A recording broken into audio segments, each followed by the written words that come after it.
Hi there, my name is Stephanie and welcome back to my YouTube channel. So for those who don't know me, hi once again, my name is Stephanie Adeoye. I'm a sophomore computer science major at Morgan State.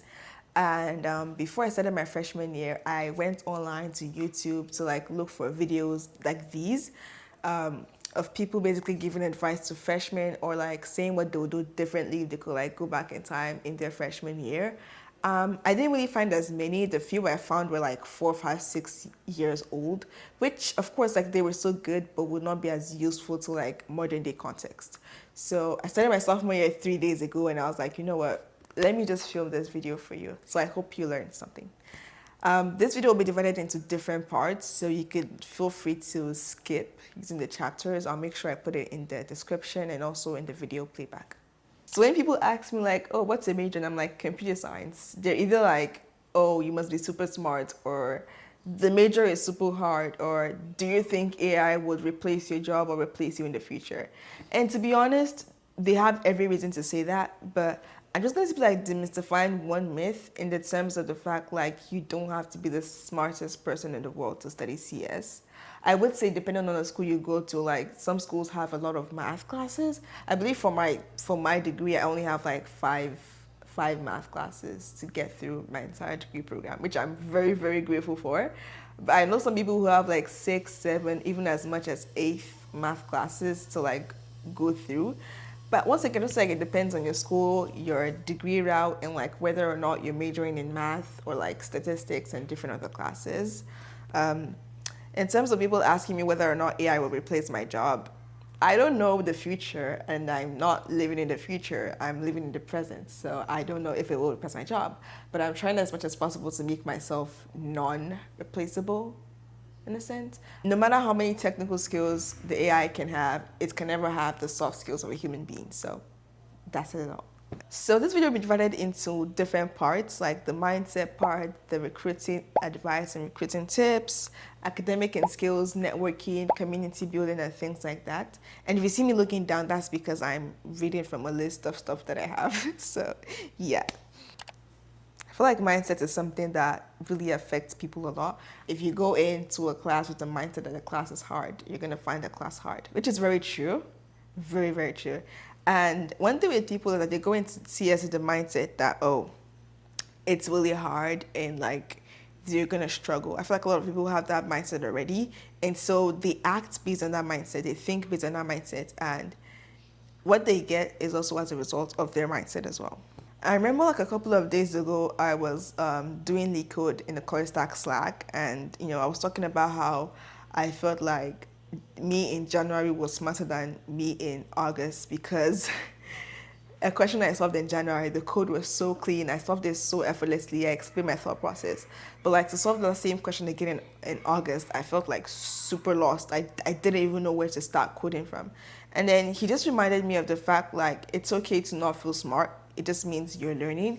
And most people are afraid of this uncertainty of not knowing something. I feel the fear of not knowing something is holding people captive a lot.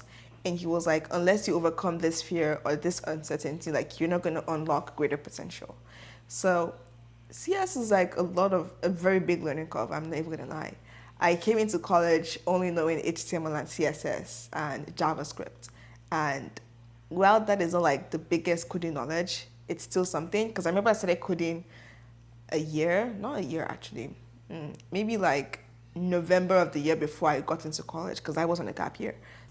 But still, there were still knowledge gaps. I came into school, I had to learn Python, and that was a really big learning curve for me. So I feel something people always forget is that nobody knew everything from day one. The person you're seeing that can make an entire app from scratch, it took him probably years, months, weeks, days to learn the technologies used to make such a project. So just give yourself the grace that you can do it. You just have to learn.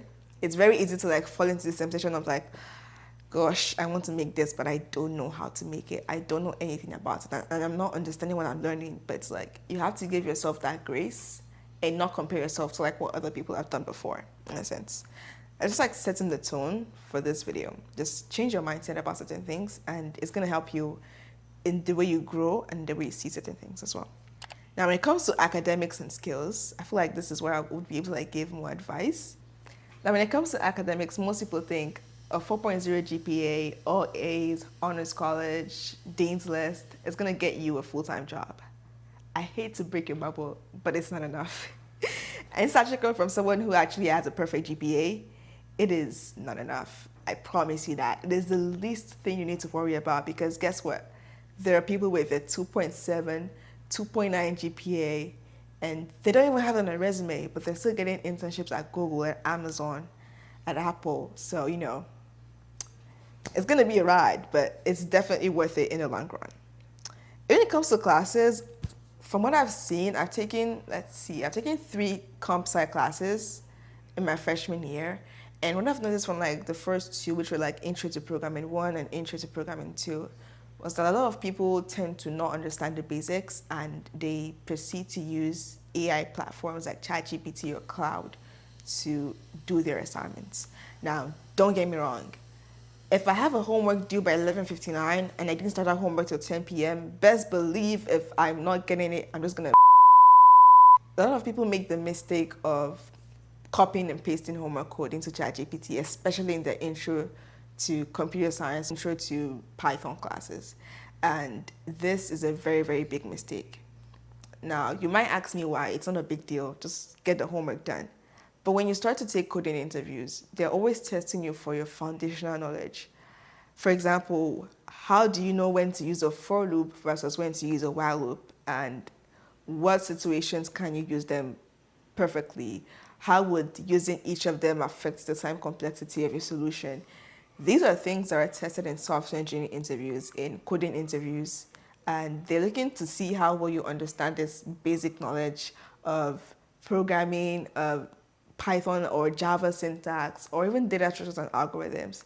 So you're using ChatGPT to do that homework. Yes, you may get the grade now, but the basic understanding that you need to get, you're not going to get it. So my advice for you is when you get that homework, try your best to do it as early as possible or even visit office hours. Now, I know you probably don't want to visit office hours. They're literally opening up their time for you to come and ask questions and so they can explain it to you. It's like free extra lessons, quotes and unquote. So always make the best use of your office hours. Like that is the biggest advice I can give to you. Some of these classes will have TAs. Your TAs might be seniors, they might be juniors, they might be sophomores. Go up to them and ask for help. Because they're once in your shoes as well. They once took the class. There's no how there would be a TA for the class, at least in most schools. And they wouldn't have taken the class before. So don't be shy to ask for help. The next thing I'm going to talk about is learning beyond class. A lot of people majoring in computer science go from the dorms to class, to the dining hall, to the dorms, to class, and get stuck in that cycle. Don't be that person. Do not be that person. If I tell you now what can distinguish between me and a random person in my class or my year is the fact that I try my best to learn beyond what I'm being taught in class. For most people, depending on the school you're going to be going to, is this going to be one language they'll teach you? It might be C++, it might be Python, it might be Java, but that class will be your intro to comp sci class.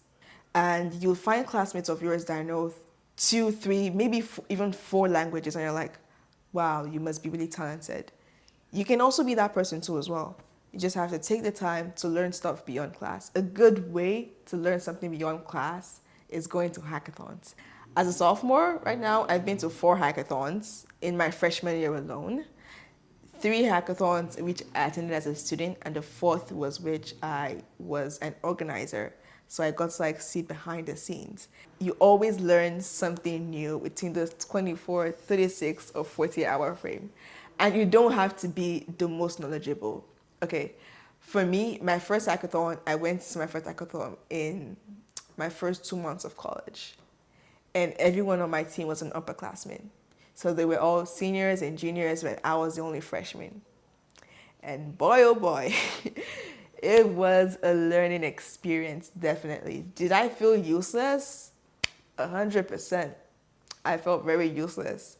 I feel like the only thing I actually did was working on my own personal project and also working on the slides and getting to learn what they were doing. But at the end of that small weekend, Friday to Sunday, I won an iPad Air. And that's the iPad I'm actually using right now to seal the scripts for this video. So yeah, you don't know what you're going to gain from the hackathon, but just go. Not for the prizes, of course, but just go to get the experience. I decided to go for this hackathon like the day before. I was literally like, okay, you know what? I'm going to go the day before. And then I went and I won something. I met wonderful people. I learned how to network with companies at hackathons. And most importantly, I had my first project that I could actually put on my resume. Not that I didn't have any projects before, but I had the first technical or like complex advanced project that I could put on my resume. And most freshmen don't actually attend hackathons because they're like, oh, it's always upperclassmen, they're like seniors and juniors. But you just have to go because they're not going to say, oh, freshmen are not allowed. Every class year is always allowed into a hackathon. So find one from a website like DevPost, for example. DevPost has like a ton of links to hackathons. You could go on DevPost and go and browse hackathons that are near to you, both online and in-person hackathons. Personally, for me, I haven't tried online hackathons. I'm more of an in-person hackathon type of girly. But definitely hackathons are the best place to meet new people, meet new companies, and learn new skills. For me as a sophomore, I feel like I'm still exploring my depth in a sense, like where I want to go to in this field and what exactly I want to use my degree for.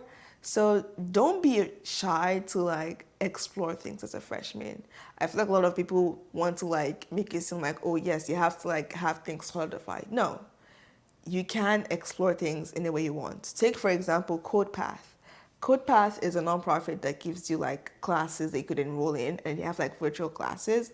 And I remember like I took their web development class, I've taken their technical interview prep class as well. They have classes in mobile development, in Android development. This is not sponsored, by the way, so just a little disclaimer. And for me, it's just like a way for me to like explore my other interests beyond what I'm being taught in class. The next part of this video is going to be about community and networking. If you've ever like spoken to me in person before, like you've asked me for like tips or like insights into like studying computer science, you would most likely hear me speak about community a lot because I feel like people undermine the value of having a good community and a good network when it comes to computer science. So when it comes to community, what do I mean by community? I mean 2, 3, 4, 5, 1,000, 10,000, 15,000 people in a community striving towards a goal. For me, my community is ColorStack. Once again, this is not a paid affiliation. I'm just putting you guys on. Thank you. Now, if you've watched my videos, like 1 or 2 of my videos, you've probably seen that ColorStack is like an org that I'm really, really passionate about. My previous video was about me going to the summit in San Francisco and like how much that summit really helped me in terms of like recruiting for like the 2026 internships. And I really feel like a community really helps you to focus in on your goals and also gain insights into like what you're actually doing. Before I joined ColorStack, I never actually knew what recruiting season was, or that you had to like apply to like tons of internships, or like you had to do leak code or do technical interviews or behavioral interviews. But when I joined ColorStack in March, I wasn't the most active, and that was the biggest regrets I have to date.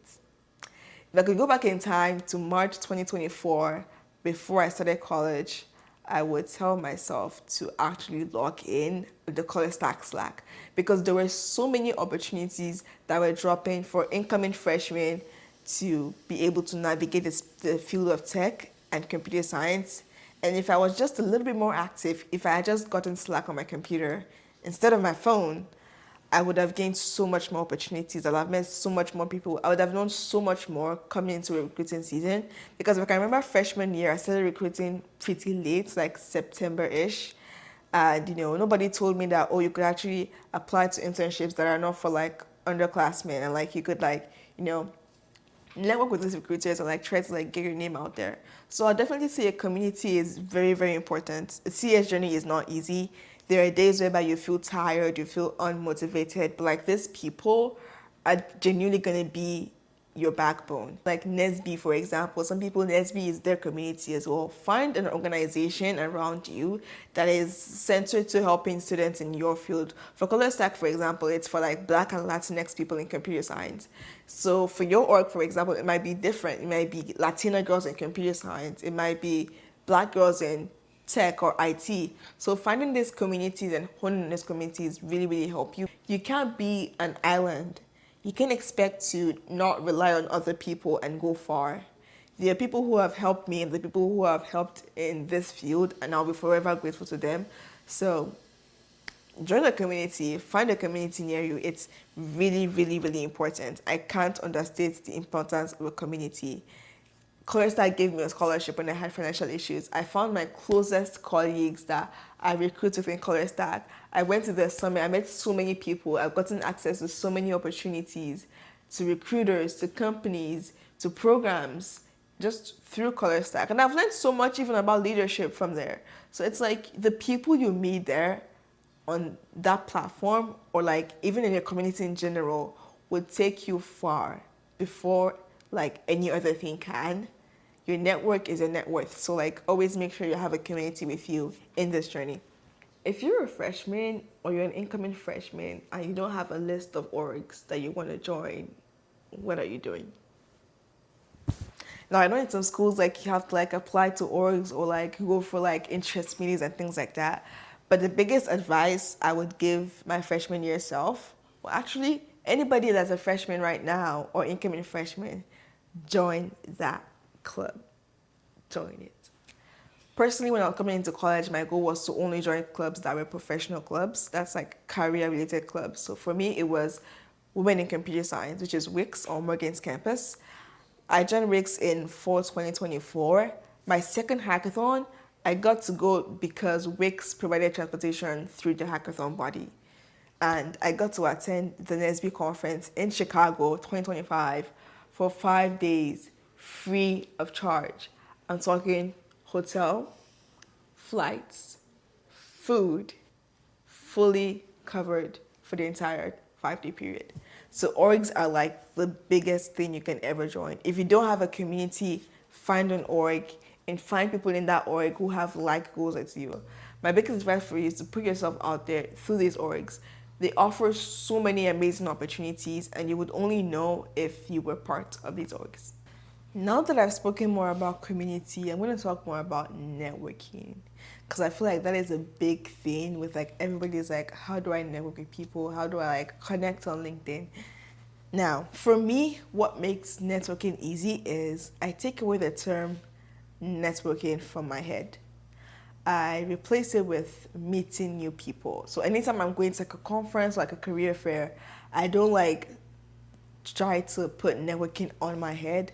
But it's more like I'm just going to a place to meet new people who are like there for the same reasons as myself. And I think for me, that just makes it so much easier. Like that takes away any pressure. And the number one platform for networking nowadays, of course, is LinkedIn. Now, when it comes to LinkedIn, you want to make sure you have a proper headshot, not just a selfie. Have a good headline. I feel like your headline should be like, for me, my headline is mostly the most recent conference I've attended or the conference I'm going to attend. So for example, my current LinkedIn headline is Stacked Up Summit 2025 because that's the most recent conference I've attended. And if you're looking to like connect with me from a conference, that should be the conference you're connecting with me from. And then I have like, CS at my school, and then I have ClearStack, I have Writing the Code, and yeah, I think that's all I have. Make sure your headliner like gives a brief summary about who you are and what you do. The good abouts, it's just like when describing yourself, because most people get to know who you are and what your interests are in from your about section as well. And just make sure like your experiences are up to date. Now, no matter what level you are in college, there is no valid reason why your graduation dates should not be on your LinkedIn. Speaking from experience. Well, not experience per se, but I remember like talking to a recruiter a couple of months ago, and then she was like, if she doesn't see your grad date on your resume, she's going to your LinkedIn with the hopes your grad date is on your LinkedIn. And if she goes to your education section and your date is just basically, August 2024 to present, she's just gonna skip your resume. So make sure you have your complete grad date on your LinkedIn. If it's August 2023 to September 2025, have both dates there. It's very, very important. Now, up to one of the most, I would say the most core parts of this video. Yes, internship and recruiting season. But before I start talking about like the points I have here, if you're a freshman watching this right now, do not beat yourself up if you do not get an internship at the end of your freshman year. Sincerely, someone who also didn't get an internship at the end of freshman year. Now, don't see this as a sign to not apply to internships. Don't get me wrong. I applied to over 120 internships, or nearly 120. I'm going to put a screenshot here. But either nearly or like more than 120 internships in my freshman year alone. And did I land a single one? Absolutely not. I did have one interview though with a big financial tech company-ish, but that didn't go well, unfortunately. And I didn't have an offer. Well, I actually did have a research internship offer, but that got rescinded for some reasons that I'm not willing to share. Was I devastated? Yes. Did I cry? Oh, baby, I did cry. I did cry because I put in so much effort, like looking back into like freshman year me, and I applied to like these underclassmen internships and things like that, but you know, nothing fell through. And I'm a big believer of whatever God has in mind for you is not going to pass you by, and God's time is the best. I felt very, very disappointed in myself, very devastated, because I had colleagues of mine who landed internships at Amazon, at Meta, at different companies, and you know, Microsoft, Google, and it kind of felt really like heart shattering for me not to like land something at least, because it wasn't like I wasn't applying to these internships. I was applying, but I wasn't getting any feedback. I wasn't getting any callbacks. It was always, unfortunately, if I should look up how many rejection emails I've had, you would cry for me. You would cry for me. But at the end of the day, I saw it as a thing of, you know, God's time is the best. I put in the work. I did my best, but you know, nothing came out. And pretty much from the beginning of summer, I think pretty much before freshman year ended in April, May, I was still like hoping to God that something would come through, and nothing came through. Nothing internship wise came through, but I spent time with my mom. I traveled to 3 different cities with 3 amazing companies. I spent June with PwC and Disney. I went to San Francisco with Color Stack in August, and then I went to New York as well with Yahoo in August. And just to say, I felt like I spent my summer in a very fulfilling way. Would I have wished to go on an internship and spend it differently? Yes. But in everything, be grateful. So when it comes to applying to internships, like, don't beat yourself down. Now, first of all, the goal should be to get an internship. Now, don't say because, oh, it's really hard to get an internship and I'm not sure if I'll get one. No. There were many upperclassmen, I'll tell you, so many upperclassmen that were like, you know what, you don't need to really apply to these things. Like, they're not looking for freshmen. Don't listen. Do not listen to people who tell you to not apply to these things. Do not listen to them. If there's anything you take away from this video, do not listen to the people who tell you to not apply to other internships as a freshman. Even if they're only looking for juniors, apply. Please, do not listen to them. Apply. Because these people are going to tell you, oh, internships are not for freshmen. There are people who have landed this internship as freshmen. I know people who changed their grad date. I have nothing to say about that. Don't ask me about that. But speak to people who have gotten these internships. There are things they do to get the internships and to get their resumes through the resume screen. But definitely make sure you apply. Make sure your goal is to get one. And if you're seeing that it's not working out, start applying to summer programs. Start applying to research programs. Start applying to summer immersions. I remember like with PwC, I applied back in January because I was like, internships are not looking any forthcoming. I started applying in January. So like apply to these programs as early as you can. It's better for you to have 4 programs for the summer and no internship than for you to have no programs and no internship at all. In the best way, you can still decline these programs and like say, oh, sorry, something came up, or better still, go for them if your internship allows you to. But definitely make sure you apply and you have backups. It's very, very important to have backups. Trust me, it is very, very important to have backups.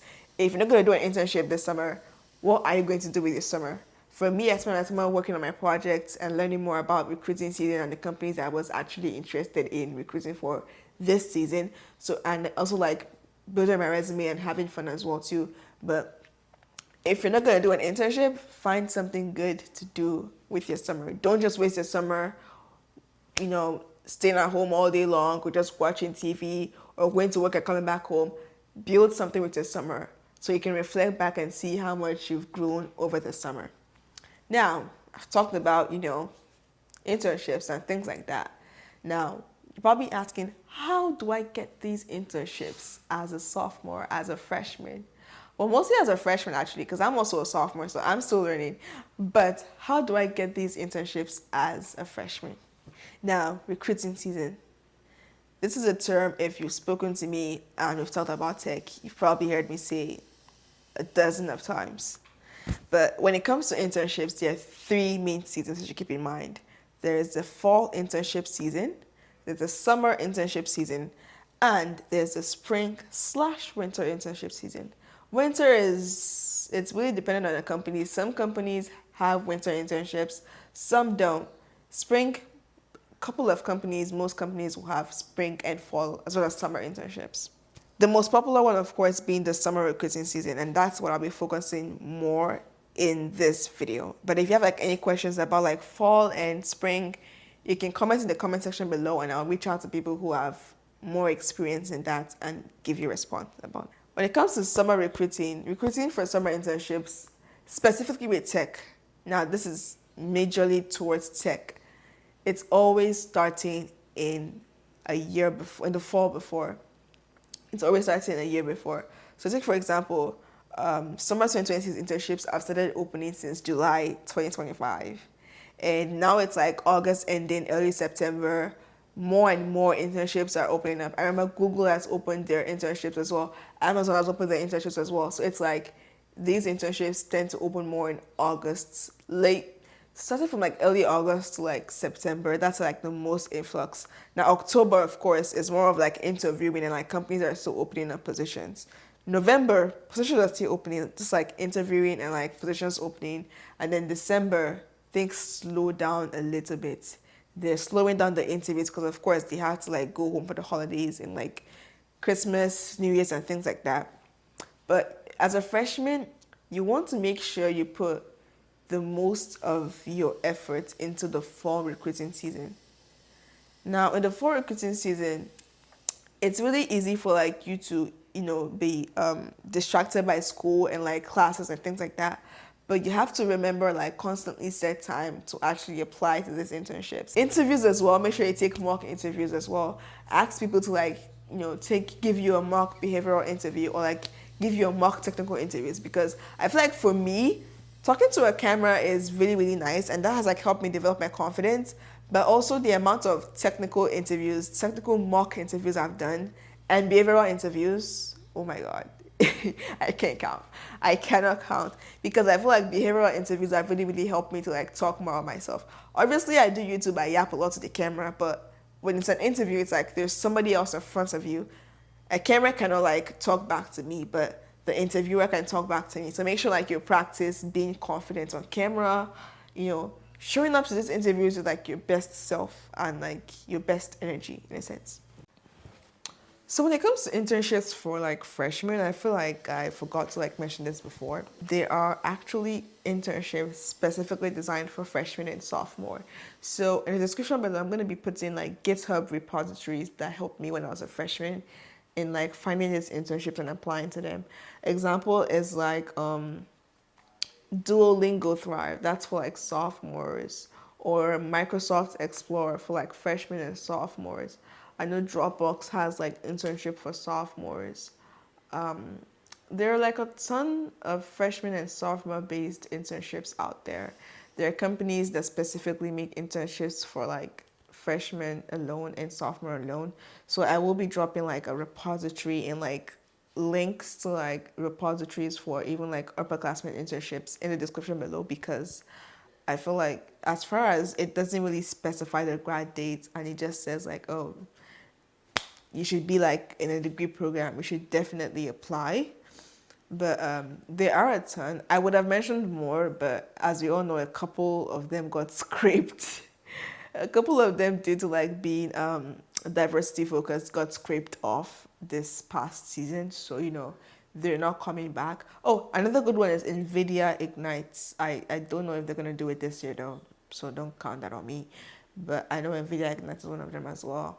But yeah, a couple of them got scraped off, but a couple of them are kind of like rebranding. So I don't know how that's going to be, of course, but definitely make sure to apply to these underclassmen internships. You have a better shot of getting in because it's like people of your classification. But of course, I've seen freshmen with internships that look like that of like juniors. So don't underestimate the fact that there are way more qualified people also applying as well. But definitely make sure your resume is like the best quality can be. I'm going to put a link to the Jake's Overleaf resume templates in the description below. That's like a really, really good resume template that's like really, really ATS friendly. People have had like tons of offers with that resume template, easy, clean, simple, and things like that. Okay, I lucky had to like take a break because mid-filming my camera died. But the last part, well, actually the second to the last part of this video would basically be me wrapping up in terms of wellness and balance. So it's really easy to get overwhelmed with school, with recruiting, and if you're working, with work as well, and like extracurriculars. But you just always have to like find time for yourself and make time for yourself in terms of there are days whereby, for me personally, there are days I don't want to open my laptop at all. Because on an average day, I'm spending like half of my day in front of a screen. And that is not the best way to spend, some of my days, I guess, because of like my eyesight and things like that. So I just like to like give myself off days. I do stuff that I like. For example, I take a walk.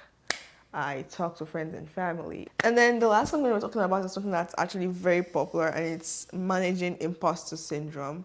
Before I was about to make this video, I actually had like a big kind of imposter syndrome moment where I was like, am I actually qualified enough to make a video like this? Because, I haven't landed like my first big internship yet, and I don't have like the biggest experience under my belt and things like that.